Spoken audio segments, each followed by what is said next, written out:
Dear students, अस्सलाम वालेकुम। उम्मीद है कि आप सब खैरियत से होंगे।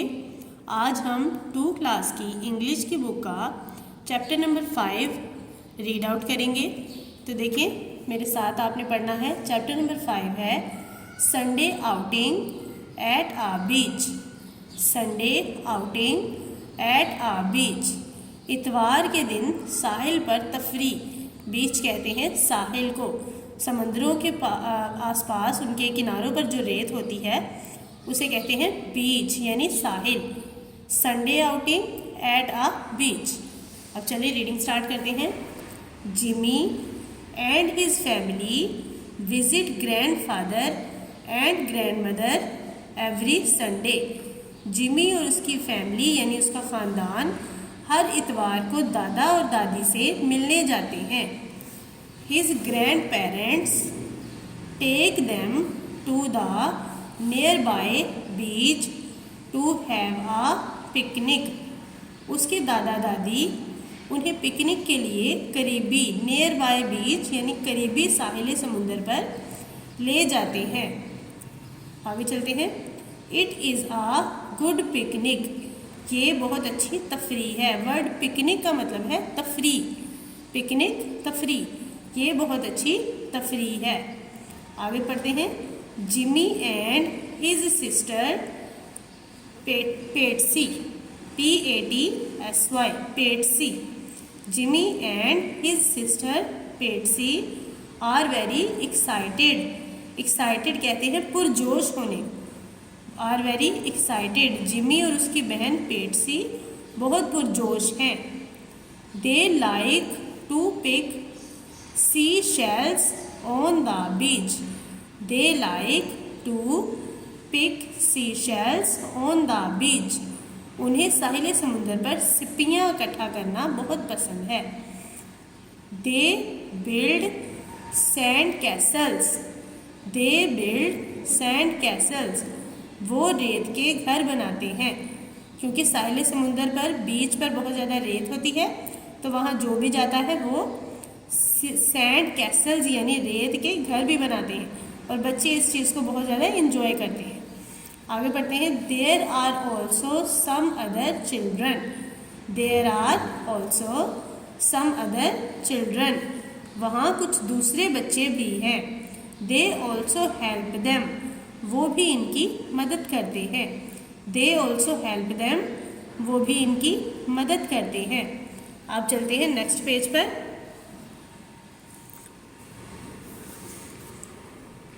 देखें, जिमीज ग्रैंडफादर कैरीज टिमी from his pram. Jimmy's grandfather carries टिमी फ्रॉम हिज प्रैम। जिमी के दादा जान टिमी को इसके प्रैम से उठाते हैं। Come Timmy come to grandfather, he calls. Come Timmy come to grandfather, he calls. वो कहते हैं टिमी आओ, दादा अब्बू के पास आओ। जिमीज फादर, जिमी के अब्बू पुट्स टिमी on grandfathers lap and he smiles and कूस। जिमीज फादर पुट्स टिमी ऑन ग्रैंडफादर्स लैप। जिमी के वालिद टिमी को दादा अब्बू की गोद में दे देते हैं। लैप कहते हैं गोद को, गोद में रख देते हैं। एंड ही स्माइल्स, और वो मुस्कुराता है। एंड कूज, और कूज कहते हैं छोटे बच्चों की आवाज़ को। जो छोटे बच्चे आवाज़ निकालते हैं उसे कहते हैं कूज। तो छोटा बच्चा क्या करता है? ही स्माइल्स एंड कूज, वो मुस्कुराता है और छोटे बच्चों वाली आवाज़ निकालता है। आगे चलेंगे। Grandfather takes and plays with Timmy. दोबारा पढ़ेंगे। ग्रैंडफादर टॉक्स, टॉक का मतलब है बात करना, एंड प्लेज, और प्लेज का मतलब है खेलना, विद टिमी। ग्रैंडफादर यानी दादा अबू अब क्या करते हैं? टिमी के साथ बात करते हैं और खेलते हैं। Father spread a mat on the beach. Spread का मतलब है बिछाना या फैलाना, तो spreads father spreads a mat on the beach. अब्बू साहिल पर चटाई बिछाते हैं। मैट कहते हैं चटाई को। आगे चलेंगे। Then Jimmy, Patsy and their father go for a swim. अब स्विम करने का मतलब है तैराकी करना। कुछ लोग समंदर में जाते हैं तो उसमें तैराकी तैरते हैं और उसे कहते हैं, तैरने को कहते हैं swim. The Jimmy, Patsy and their father go for a swim. फिर जिमी, पेट्सी और उसके अब्बू तैराकी के लिए चले जाते हैं। अब चलते हैं नेक्स्ट पेज पर। देखिए मैं आ गई हूँ नेक्स्ट पेज पर। अब हम आगे से पढ़ेंगे। आफ्टर स्विमिंग तैराकी के बाद, दे आर हंगरी। हंगर कहते हैं भूख को और हंगरी यानी भूख लगना। After swimming they are hungry, तैराकी करने के बाद इन्हें भूख लग गई।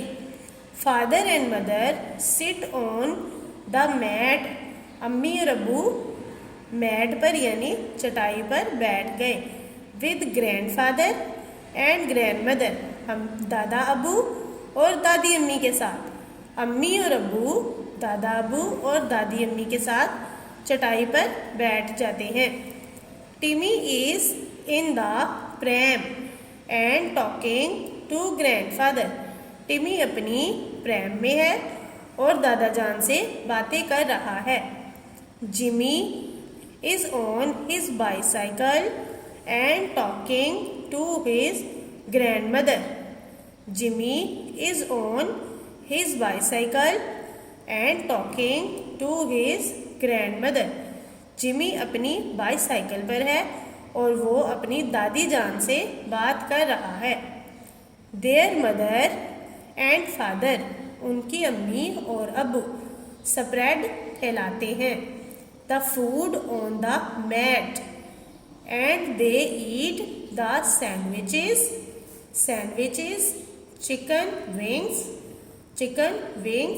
and fruit. Their mother and father spread the food on the mat and they eat the sandwiches, chicken wings and fruit. उनके अम्मी और अब्बू चटाई पर खाना लगाते हैं और वो सैंडविचेस, चिकन विंग्स और फल खाते हैं। They enjoy the delicious food. Word है डिलीशियस। डिलीशियस यानी लजीज, मज़ेदार। फूड खाना। They enjoy the delicious food and the soft drinks. They enjoy the delicious food and the soft drinks. वो लजीज खाने और मशरूबात का मज़ा लेते हैं। ड्रिंक कहते हैं पीने की कोई भी चीज़। सॉफ्ट ड्रिंक्स पीने की मशरूबात। After some time the family is tired. Tired कहते हैं थक जाने को। टायर्ड थक जाना। And they return to their grandparents house. Return कहते हैं वापस लौटना। रिटर्न वापस जाना। टायर्ड थक जाना। आफ्टर सम टाइम कुछ देर बाद, द फैमिली इज़ टायर्ड, ख़ानदान थक जाता है। एंड दे रिटर्न्स और वापस चले जाते हैं to their grandparents house, अपने दादा और दादी के घर। कुछ देर बाद सारी फैमिली थक जाती है और अपने दादा और दादी के घर वापस आ जाते हैं। तो इस तरह हमारी रीडिंग कंप्लीट हुई। अब हम चलते हैं इसकी एक्सरसाइज की तरफ। तो चलिए हम आगे हैं इसकी एक्सरसाइज में। तो सबसे पहले देखते हैं पार्ट ए, जिसमें उन्होंने हमें कहा है choose the correct answer. Number 1 पे आते हैं। Where do Jimmy grandparents live. Where do Jimmy grandparents live. जिमी के दादा और दादी कहाँ रहते थे। नियर अ पार्क, एक पार्क के करीब। नियर द सी, समंदर के करीब। या फिर नियर आ सिनेमा, या फिर किसी सिनेमा के करीब। और हम जानते हैं कि वो एक साहिल समुंदर के करीब रहते थे, तो हम यहाँ लगाएंगे नियर द सी, जिसके ऊपर मैंने पहले से ही टिक किया है। आप भी इसे टिक करें अपनी बुक्स के ऊपर। near the sea। इसी तरह नंबर 2 पे आ जाते हैं। Whom do Jimmy and his family visit every Sunday? Whom do Jimmy and his family visit every Sunday? Jimmy और उसका ख़ानदान हर संडे कहाँ जाता था? ऑन्ट, क्या वो आंट के यानी आंटी के घर जाते थे? अंकल, अपने चाचू या मामू के घर जाते थे? ग्रैंड पेरेंट्स, या फिर वो अपने दादा और दादी के घर जाते थे? और हम जानते हैं, हमने स्टोरी में कंप्लीट रीड आउट कर लिया था कि वो कहाँ जाते थे? Grandparents. तो हम यहाँ ग्रैंड पेरेंट्स पर टिक लगाएंगे। Number 3, where do Jimmy's grandparents take the family for a picnic? जिमी के ग्रैंड पेरेंट्स उन्हें पिकनिक के लिए कहाँ ले जाते थे? ऑन द फील्ड, किसी खेत में। टू द फील्ड, खेत में। टू द बीच, साहिल समुद्र पर। टू द गार्डन, या फिर बाग में। तो हम जानते हैं कि वो पिकनिक मनाने कहाँ गए थे? To the beach. To the beach. और यहाँ पे मैंने ऑलरेडी टिक किया। आगे चलते थे नंबर 4 पे। Who looks after Timmy and plays with him on the beach? Who looks after Timmy and plays with him on the beach? बीच पर टिमी के साथ कौन खेला? और देखिए, who looks after, looks after का मतलब है ख्याल रखना। Who looks after Timmy, के टिमी का ख्याल किसने रखा? एंड प्ले विद हिम, और उसके साथ कौन खेला? ऑन द बीच, साहिल समुद्र पर।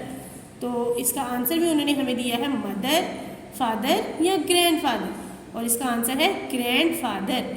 तो हम ग्रैंड फादर पर टिक लगाएंगे। इस तरह हमारा पार्ट ए कंप्लीट हुआ। अब हम चलते हैं पार्ट बी की तरफ। देखिए, पार्ट बी है टिक द करेक्ट स्टेटमेंट। अब यहाँ उन्होंने कुछ हमें स्टेटमेंट दी हैं, कुछ सेंटेंसेस हैं, हमने अकॉर्डिंग टू द सिलेबस से कंप्लीट करना है। अगर ये राइट हुई तो हम टिक करेंगे, अगर ये रॉन्ग हुई तो हम क्रॉस का निशान लगाएंगे। तो देखें, स्टोरी को मद्देनज़र रखते हुए हमने करना है। Jimmy and his sister Patsy are very excited. देखिए, जिमी और उसकी बहन बहुत ज़्यादा पुरजोश थे। तो क्या ये दुरुस्त है? जब वो पिकनिक पर गए तो वो दोनों बहुत ज़्यादा एक्साइटेड यानी पुरजोश थे। तो ये बिल्कुल ठीक स्टेटमेंट है। तो करेक्ट स्टेटमेंट पर हम टिक करेंगे, जैसे कि मैंने ऑलरेडी कर दिया। नंबर 2 है grandfather plays with Patsy. Grandfather तो टिमी के साथ खेले थे, तो ये स्टेटमेंट हुई रॉन्ग। तो इसीलिए हम यहाँ क्रॉस का साइन लगाएंगे, ना कि टिक लगाएंगे। तो इस तरह हमने इसे भी कंप्लीट किया। अब नंबर 3 की तरफ आते हैं। Jimmy, Patsy and their father go for a swim. हम जानते हैं कि जिमी, पेट्सी और उसके फादर यानी उसके अब्बू ही स्विमिंग, तैराकी के लिए गए थे और कोई नहीं गया। तो ये बिल्कुल करेक्ट स्टेटमेंट है। तो हम इसके आगे लगाएंगे टिक। आगे चलते हैं। Then Jimmy and his father family returns to their parents house. देखें, बीच पर पिकनिक मनाने के बाद वो अपने ग्रैंड पेरेंट्स के घर गए थे, ना कि अपने पेरेंट्स के घर। तो ये स्टेटमेंट हुई रॉन्ग। रॉन्ग स्टेटमेंट पर हम क्रॉस का निशान लगाएंगे। चलिए, अब हम चलते हैं अपने पार्ट सी की तरफ। हमने पार्ट ए और बी कंप्लीट कर लिया। अब पार्ट सी में देखते हैं हमें क्या टास्क मिला है। Answer the questions. यहाँ कुछ क्वेश्चंस दिए गए हैं जिसके हमने आंसर राइट करने हैं। What do Jimmy and Patsy like to pick. जब वो बीच पर थे तो जिमी और पेट्सी को क्या चीज़ें उठाना पसंद थी? आंसर है they like to pick seashells on the beach. They like to pick seashells on the beach. उन्हें साहिल समुद्र पर सिपियाँ इकट्ठा करना पसंद थी। नंबर 2 है what do they build on the beach. Beach पर वो क्या तमीर करते थे? They build sand castles on the beach. वो बीच पर यानी साहिल समुद्र पर रेत के घर बनाते थे। नंबर 3 पे आ जाए। Where does father spread the mat. Where does father spread the mat. अब्बू ने चटाई कहाँ बिछाई? Father spreads the mat on the beach. Father spreads the mat on the beach. अब्बू ने चटाई बीच यानी साहिल समुद्र पर बिछाई। नंबर 4 है What do they eat on the beach? उन्होंने बीच पर क्या खाया? आंसर है They eat the sandwiches, chicken wings and fruit. They eat the sandwiches, chicken wings and fruits. उन्होंने वहाँ सैंडविचेस खाई, चिकन विंग्स खाई और फल खाए। इस तरह हमारे क्वेश्चन आंसर भी कंप्लीट हुए। अब हम चलेंगे पार्ट डी की तरफ। देखिए पार्ट डी है complete the words. Complete the words जो कि मैंने पहले ही कंप्लीट करके रखे हैं। अब आपके लिए मैं दोबारा एक बार पढ़ दूंगी। ये है VIST, वर्ड है विजिट और विजिट में आएगा VISIT, visit, VISIT, visit. Next word है BEA-H, BEA हम यहाँ लिखेंगे C क्योंकि ये वर्ड है बीच, तो बीच को कंप्लीट करने के लिए हम यहाँ लिखेंगे C, BEACH, बीच। नेक्स्ट वर्ड है एक्साइटेड, लेकिन यहाँ पे जो मिसिंग लेटर है वो EHCIT-D, तो मिसिंग लेटर था E, तो बन जाएगा अगर हम यहाँ E पुट करें तो हमारा सेंटेंस वर्ड बिल्कुल कंप्लीट हो जाएगा। बनेगा एक्साइटेड यानी पुरजोश, EXCITED, एक्साइटेड। नेक्स्ट वर्ड की तरफ चलते हैं। SAND, sand, ASTLES, word complete था सैंड कैसल्स, तो हम यहाँ सैंड कैसल्स को कंप्लीट करने के लिए लिखेंगे C, तो बन जाएगा sand Castle's, SANDCASTLES, sand Castle's. रेत पर बनाए गए महल या घरों को सैंड कैसल्स कहते हैं। नेक्स्ट चलेंगे SEA-HELLS, वर्ड है सी शेल्स, तो सी तो कंप्लीट है लेकिन शेल्स में S मिसिंग था, तो हम यहाँ लगाएंगे S, तो हमारा शेल्स भी कंप्लीट हो जाएगा और वर्ड बनेगा सी शेल्स, सी शेल्स। आगे चलते हैं SWIM-ING, वर्ड था स्विमिंग, और जैसे कि हम जानते हैं कि स्विमिंग में आता है डबल M और एक M मिसिंग था, हमने यहाँ M लगाया और वर्ड को कंप्लीट किया। अब बना SWIMMING, स्विमिंग। आगे चलते हैं HUN-RY, वर्ड है हंग्री यानी भूख, HUN-RY, तो यहाँ लगाएंगे G ताकि हमारा वर्ड कंप्लीट हो सके। HUNGRY, hungry, HUNGRY, hungry. Next चलते हैं PAM, वर्ड है प्रेम और प्रेम में मिसिंग वर्ड है R, तो R को पुट करेंगे और कंप्लीट सेंटेंस वर्ड बनाएंगे PRAM, प्रेम, PRAM, प्रेम। तो इस तरह हमारा पार्ट डी भी मुकम्मल हुआ। तो स्टूडेंट हमने पूरी एक्सरसाइज कंप्लीट कर ली है। हमने पार्ट ABCD 4 इसके पार्ट कर लिए हैं और एक्सरसाइज इस तरह हो जाती है वाइंड अप। मुझे उम्मीद है कि आपको सब कुछ अच्छे से समझ आ गया होगा। आपने इस वीडियो को बार बार देखना है और अच्छे से इसे याद करना है। तो चलिए मिलते हैं अगले लेक्चर के साथ, तब तक के लिए अपना बहुत सारा ख्याल रखिए। अल्लाह हाफ़िज़।